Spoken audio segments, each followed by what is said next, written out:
Oakwood Estates, with its manicured lawns and pastel-colored homes, presented an image of suburban tranquility. Yet, beneath this veneer of serenity, a silent unease permeated the air, a sense of being perpetually watched.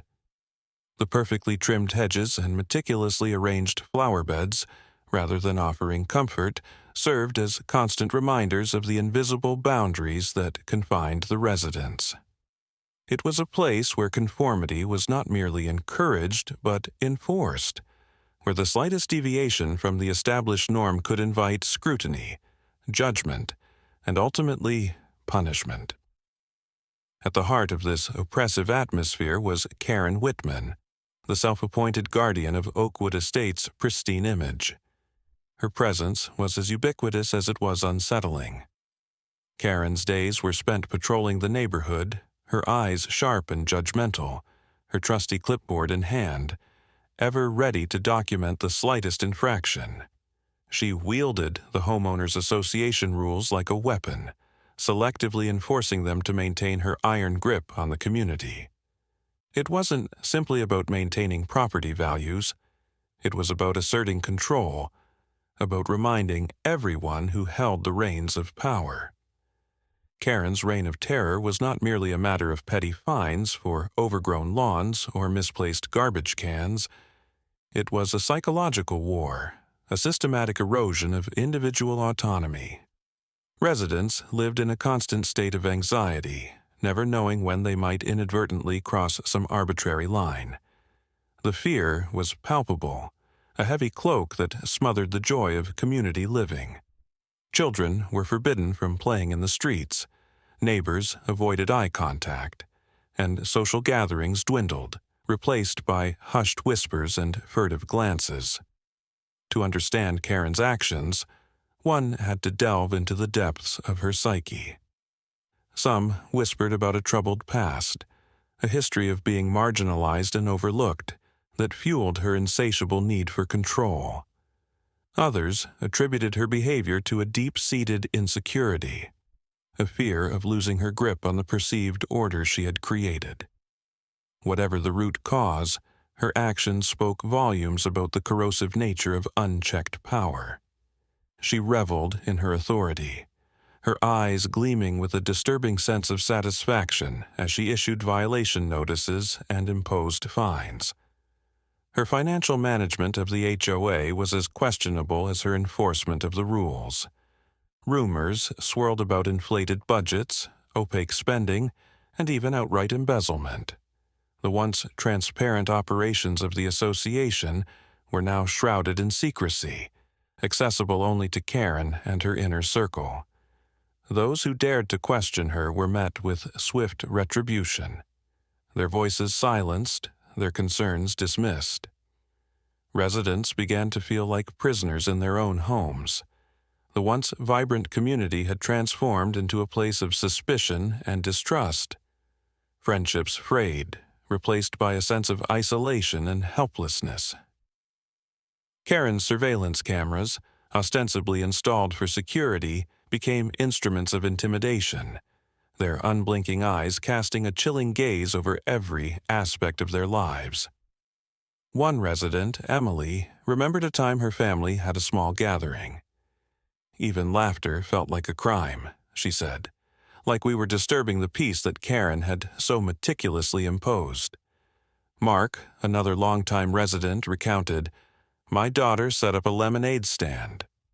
Within minutes, Karen was there, demanding permits and licenses. My daughter sobbed, and Karen simply stood there, an unmoving wall of disapproval." These stories, and countless others, painted a clear picture of the stifling atmosphere Karen had created. It was an environment of oppression, enforced not by physical force, but by the relentless psychological pressure that slowly chipped away at the residents' spirits, and an environment where only Karen thrived. The oppressive quiet of Oakwood Estates was shattered one sweltering afternoon in 2024. A sleek black sedan, the kind that spoke of authority and precision, pulled up to number 17, disrupting the usual monotony. From it emerged General Naomi Campbell. Her posture was ramrod straight, her gaze unwavering, a stark contrast to the hunched shoulders and downcast eyes that had become the norm in the neighborhood. Even from my window, I could sense the aura of command that surrounded her. "Who is she?"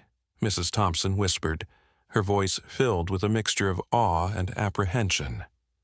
Rumors spread like wildfire. A decorated war hero, they said. A woman who had risen through the ranks, defying expectations. The weight of her presence alone seemed to shift the very atmosphere, a silent challenge to the status quo. Karen, of course, was watching. Her arms were crossed, her lips pursed, an expression of disdain etched on her face. A new resident, especially one who seemed to radiate such power, was a direct threat to her meticulously constructed control. The first confrontation was inevitable. A few days later, I heard the familiar shrill of Karen's voice. I peeked through the blinds to see her marching up to General Campbell's porch, clipboard clutched tightly in her hand. "You there!" she barked, her voice echoing through the quiet street. "I see you've already violated several HOA regulations. That potted plant on your porch, it's not in compliance." General Campbell remained calm, her voice steady. "Good afternoon," she replied. "I'm Naomi Campbell, and you are?" "I'm Karen Whitman," Karen sneered. "President of the Homeowners Association, and I run things here." "I see," General Campbell said, her tone even. "Well, Mrs. Whitman, I'm afraid I'm not particularly concerned with your regulations." "Not concerned?" Karen's voice rose, incredulous. "Everyone here follows the rules. It's how we maintain order." "Order?" General Campbell arched an eyebrow. "Or control?" The tension crackled between them, thick and heavy. Karen, flustered, knocked the potted plant off the porch, shattering it on the sidewalk. "There," she spat. "Now it's in compliance." "That's property damage, Mrs. Whitman," General Campbell said, her voice still calm, but with an underlying steel. Karen, red-faced, stepped closer, jabbing a finger towards General Campbell's chest. "You think you are so high and mighty, don't you? I have seen your kind before." And then she let loose a racial slur, shocking everyone that heard it. Gasps echoed down the street. "That's harassment," General Campbell said, her voice low and dangerous. "And a hate crime. You are on federal land, Mrs. Whitman, and I am a general in the United States Army. I suggest you leave my property immediately." "Federal land? Huh?" Karen scoffed. "I run this neighborhood and everyone knows it." "Then you misunderstand your position," General Campbell replied, "and you gravely underestimate mine." With quiet determination, she added, "Mrs. Whitman, your actions today constitute harassment, property damage, and what could be classified as a hate crime. As a general in the United States Army, I am obligated to report this incident to my superiors at the Pentagon." The color drained from Karen's face. She looked around, the usual air of confidence gone, replaced by a flicker of fear. A murmur rippled through the gathered neighbors. "The Pentagon?" Mark whispered, his eyes wide. "She's calling in the military?" Within hours, black SUVs arrived, their presence a stark contrast to the suburban tranquility. Military investigators, serious and efficient, began interviewing residents, their questions cutting through the years of fear and silence. The illusion of Karen's invincibility had been shattered. Everyone had questions, including, just who exactly is she? The arrival of the military investigators sent shockwaves through Oakwood Estates. The quiet streets, once patrolled by Karen's watchful gaze, now echoed with the measured footsteps of men and women in uniform. Their presence, a stark contrast to the neighborhood's manicured lawns and pastel-colored houses, served as a tangible symbol of the shift in power. No longer were the residents living under the shadow of Karen's arbitrary rules. Now, the spotlight of scrutiny turned towards her, illuminating the darkness she had cultivated. The investigators, meticulous and thorough, began interviewing residents, their questions piercing through years of suppressed fear and resentment. Stories poured forth, tales of petty fines and arbitrary restrictions, of neighbors pitted against neighbors, of the pervasive atmosphere of intimidation. Mark, his voice trembling slightly, recounted the incident with his daughter's lemonade stand, the tears still fresh in his memory. Emily spoke of the constant surveillance, the feeling of being trapped in her own home.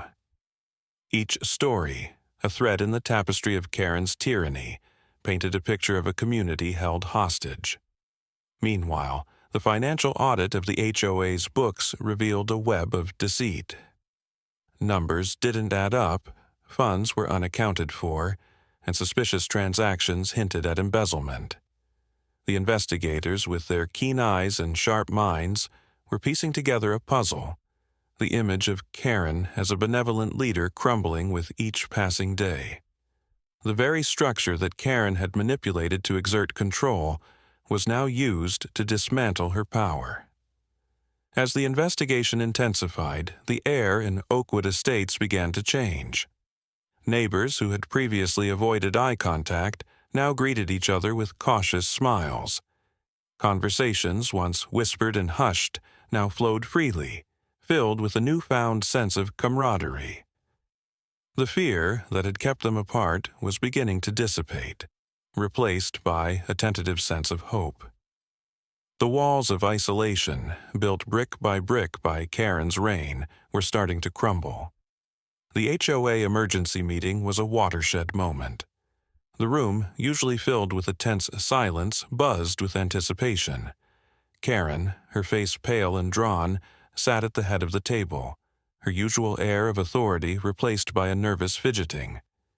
The residents, emboldened by the presence of the investigators, voiced their grievances, their voices rising in unison against the years of injustice.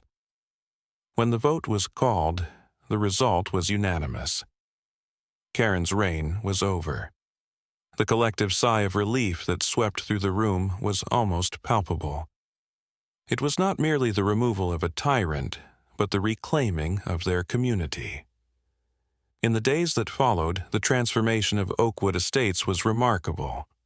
Impromptu gatherings sprung up, potlucks and barbecues, celebrations of newfound freedom. Laughter, once a rare sound, now filled the streets. Neighbors reconnected, friendships rekindled, and a sense of belonging bloomed, a stark contrast to the forced separation they once endured. Mrs. Thompson was often seen chatting with Emily, sharing gardening tips, and catching up on each other's families. Children played in the streets, their joyful screams a testament to their newfound freedom. Committees were formed, dedicated to reforming the HOA, to ensuring transparency and accountability. The residents, having experienced the dark side of unchecked power, were determined to build a system where such abuses could never happen again. There was an atmosphere of rebuilding. There was a desire to be the neighborhood everyone deserved. The transformation of Oakwood Estates wasn't merely a change in governance. It was a profound shift in the community's collective consciousness. As the dust settled and the investigations concluded, residents began to reflect on the lessons learned, the scars endured, and the newfound strength discovered. Karen's reign had served as a stark reminder of the dangers of unchecked power, a cautionary tale about the subtle erosion of freedom under the guise of order. It was a lesson etched in the very fabric of their lives, a constant reminder of the vigilance required to protect their hard-won autonomy. The importance of community solidarity became strikingly clear. For too long, fear had kept them isolated, their voices silenced, their spirits broken. It was General Campbell's courage that ignited the spark, but it was the collective action of the residents that fueled the flames of change. They learned that their voices, when united, were a force to be reckoned with, capable of dismantling even the most entrenched systems of oppression. The realization that their individual experiences were not isolated incidents, but rather a pattern of abuse, fostered a sense of shared purpose, a commitment to rebuilding their community on a foundation of trust and mutual respect. The value of speaking up, even when it felt daunting, was another crucial takeaway. They had learned that silence was not synonymous with safety. It was, in fact, a breeding ground for tyranny. General Campbell's unwavering resolve had demonstrated the power of a single voice, the ability to challenge injustice and inspire others to do the same.